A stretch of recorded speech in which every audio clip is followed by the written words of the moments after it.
I said, "If you go out to her now, don't come back." He went out. When he returned, he smelled of someone else's perfume. And then I decided, either I save myself or I will be broken completely.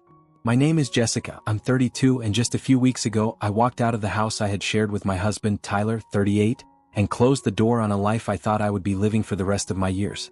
We had been together for over 5 years, 3 of them married, and while our relationship had its imperfections, as most do, I truly believed we were a happy couple. We laughed often, took small trips together, shared responsibilities without major conflict, and supported each other through job changes, family losses, and everyday chaos. There were cracks, sure, he could be distant sometimes, and I knew I had a tendency to overanalyze, but nothing that ever made me doubt the foundation we had built. At least not until she reappeared. His ex. I had known about her from the beginning, just enough to place a face to a name, just enough to understand she was part of his past and that he had moved on. Or at least that's what he told me. He said they hadn't ended on bad terms but had drifted apart over time, and while I had no reason not to trust him, there was always something in the way he said her name, carefully, too measured, that unsettled me even if I couldn't explain why. I pushed the feeling away for years. I told myself it didn't matter.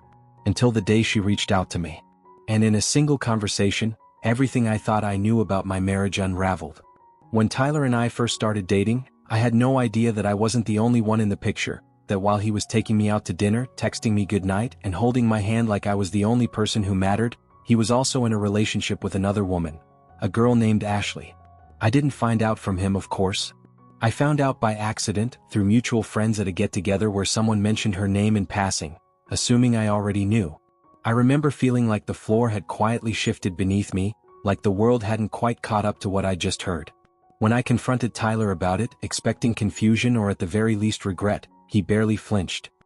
He looked at me with this maddening calm and said that we weren't an official couple at the time, so he didn't consider it cheating. As if the absence of a label somehow erased the intimacy we had shared, the quiet moments, the late-night calls, the way he made me feel like I was his only priority. I remember standing there, not knowing whether to scream or laugh or cry, because what do you do with that kind of technicality? I should have walked away then. I should have seen it for what it was, a preview of the emotional loopholes he would build his character around, but I didn't. I told myself we were just starting out, that it was a misunderstanding, that things would be different now that we were official. And for a while it seemed like they were. Until Ashley came back into the picture again. I gave him an ultimatum, one that came out of equal parts desperation and clarity, because I couldn't live in that in-between space anymore, constantly wondering if I was enough or if I was just an option he hadn't yet ruled out. I told him plainly that it was either me or her, that I wasn't going to compete with someone from his past while trying to build a future with him. He didn't argue that night, just sat quietly and said he needed time to think, and for a few agonizing weeks, I heard almost nothing from him. I told myself I was done, that I deserved better, but part of me still waited, because when you love someone, truly love them, logic has a way of sitting in the back seat. Then, one evening, just as I was beginning to believe he had made his choice and it wasn't me, he showed up at my door.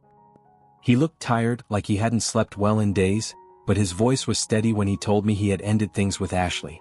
He said it was over, that he realized she belonged in his past and I was the one he wanted to build something real with. He said he had made mistakes, but he was ready to move forward with me, to start fresh, to commit fully. And I believed him. I wanted to believe him so badly that I let my guard down without hesitation. We called it a new chapter, a clean slate, something we could shape together without old shadows creeping in. I let the past go because he said he had to. And for a while it even felt true. Our marriage had been peaceful, at least on the surface. A calm rhythm of shared meals, quiet evenings, and predictable routines that gave me a sense of stability I had learned not to question. But that illusion began to splinter the day we ran into her. Ashley, in the most ordinary of places, a small cafe tucked near our local supermarket where we had stopped for coffee on a Sunday afternoon. I recognized her immediately, even after all that time. Her posture, her eyes, the faint smile that didn't quite reach them. She was sitting alone at a table near the window, and the moment our eyes met, there was this flicker of recognition that passed between us like a chill. She stood up and walked over, casual and composed, and with a soft voice asked, "Is this your wife?" I felt the air shift around us, and before I could say anything, Tyler nodded and reached for my hand, lacing his fingers through mine like it was the most natural thing in the world. He smiled, said yes, and introduced me. It all looked perfect to anyone watching, like a proud husband standing beside his wife, steady and loyal. But even then, even in the warmth of his grip, I felt the crack. It wasn't in what he said or how he said it was in the way his shoulders tensed ever so slightly, the way his eyes didn't fully meet hers, and the way she looked at him like she knew something I didn't. It lasted only a few moments, just long enough for small talk and a polite goodbye, but as she walked away and we sat down with our drinks, I couldn't shake the feeling that something had shifted. Like the past had quietly slipped into the room and taken a seat beside us. And I couldn't stop wondering if it had ever truly left. A week after that visit to the cafe, while we were sitting on the couch and he was scrolling through his phone, I noticed a notification pop up from Facebook Messenger, just a glimpse of a name before he quickly tilted the screen away. I asked casually who it was, not accusing, not pressing, just asking. He looked at me and said it was an old friend from college, someone who had reached out to catch up, nothing more. I wanted to believe him, I think I even convinced myself that I did, but something about the way he answered felt rehearsed, too quick, like he had already prepared it. A few days later, when I was ordering food from his phone, I saw her name, Ashley, right there in the message list. I hesitated, my finger hovering above the screen, my chest tightening with a familiar kind of dread, the kind that doesn't hit all at once but creeps in slowly, making your hands cold before your heart catches up. I didn't even have to open the messages to know. They had started talking again. The quiet betrayal of it felt worse than anything loud. He hadn't told me. He hadn't mentioned that she reached out. And in that choice, to keep it secret, something inside me unraveled. It wasn't just the lie. It was the return of a presence I thought we had buried together, now being welcomed back into his life without even the decency of my knowledge. And all I could think was, he let her back in. After everything, he still opened the door. I told him directly, without anger but with a clarity that came from deep within me, I don't want you to communicate with her. There was no room for interpretation, no hidden meaning in my words. I said exactly what I felt because I knew what it meant to reopen doors that were supposed to stay closed. He looked surprised, maybe even a little defensive at first, but then he softened and assured me that it was nothing serious, that it was just a short, harmless exchange and he hadn't meant anything by it. He said he understood how I felt, that he didn't want to hurt me, and that he would stop talking to her. I nodded, still uneasy, and asked him to delete her from his friends list, to make a small but meaningful gesture that would show me he was choosing our marriage over any lingering connection to the past. He hesitated, just long enough for me to notice, but then did it with a tight smile and a quiet, "Okay, if it makes you feel better." And for a brief moment I let myself believe him. I let myself believe that it was over, that he had chosen me, that we could move forward without this shadow trailing behind us. I thought the situation was closed, the door finally shut for good. But somewhere deep down I felt the latch hadn't quite clicked. But last Friday, as I was folding laundry on the couch and he stood in the doorway putting on his shoes, I asked him where he was going, expecting something ordinary, something benign, maybe groceries or meeting a friend from work. Instead, without looking at me directly, he said that Ashley had called him in tears. Her mother was seriously ill, he said, and she had no one else to turn to.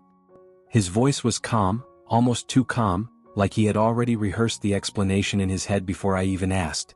He told me he couldn't leave her like that, not in a moment like this, not when she was scared and alone. I sat there, frozen, a pair of socks still in my hands, staring at him as the words hung between us like a silent accusation. He wasn't asking if it was okay. He was informing me, making it clear that the decision had already been made. And in that moment, all I could feel was the weight of everything he had promised not to do coming undone. He had told me he would stop, told me she was in the past, told me I had nothing to worry about. But now, here he was, choosing her pain over my boundaries, justifying it as compassion, as if loyalty to her in this moment was something noble, instead of the betrayal it truly was. I stood in front of the door, blocking his way, my hands trembling even though my voice stayed steady, and I said, "If you're going to see her now, you don't have to come back here." I didn't shout, I didn't cry, I just said it plainly because I needed him to understand that this wasn't a conversation anymore. This was a line I had drawn, one final boundary in a series of broken ones, and I was done letting him step over it. For a second, he looked at me like he didn't recognize me, like the version of me that had always forgiven him wasn't standing there anymore. He mumbled something under his breath, something vague and tired like, "It's not what you think," but he didn't look me in the eye when he said it. And then, without another word, he stepped around me, opened the door and walked out. I didn't call after him. I didn't chase him. I just stood there in the quiet, staring at the empty space he left behind, knowing that whatever remained of our marriage had just walked out with him. I sat on the couch for what felt like an eternity, staring into the void, trying to hold myself together, trying not to break down as the weight of everything we had built slowly crumbled around me. The clock ticked louder than usual, the silence of the apartment pressing in on me like a second skin.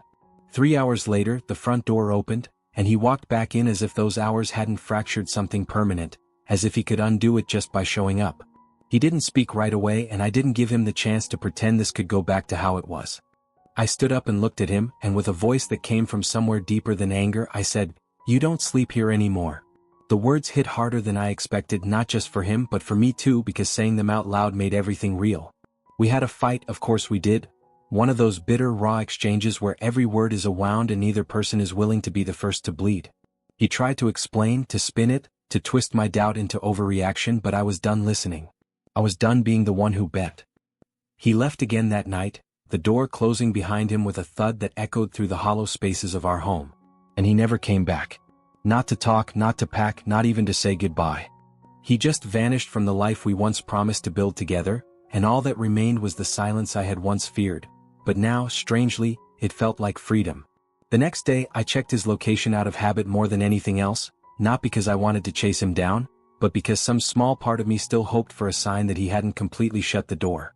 But his geolocation was turned off, the familiar pin that used to give me a sense of closeness now replaced by a blank screen and a hollow silence.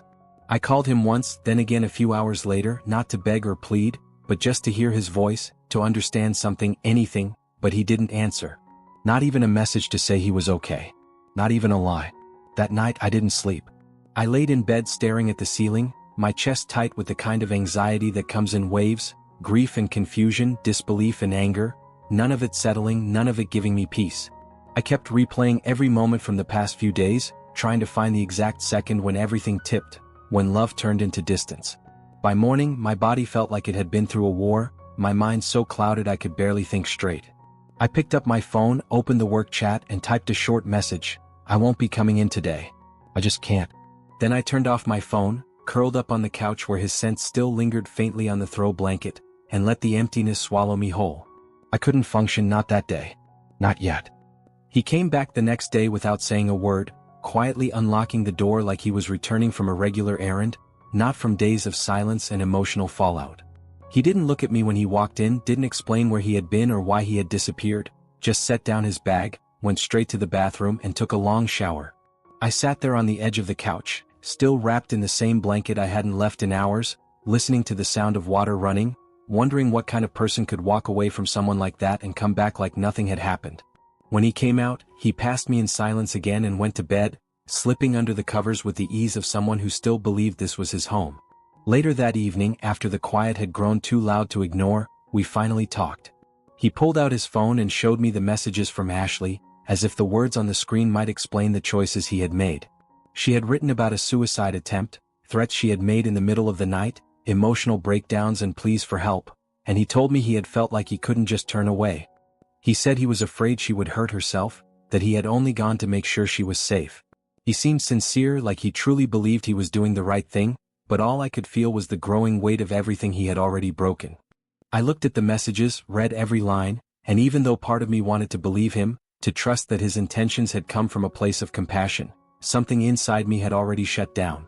I didn't believe him anymore, not because of what he had done that day but because of the pattern, the quiet betrayals, the way he always chose her crisis over my clarity.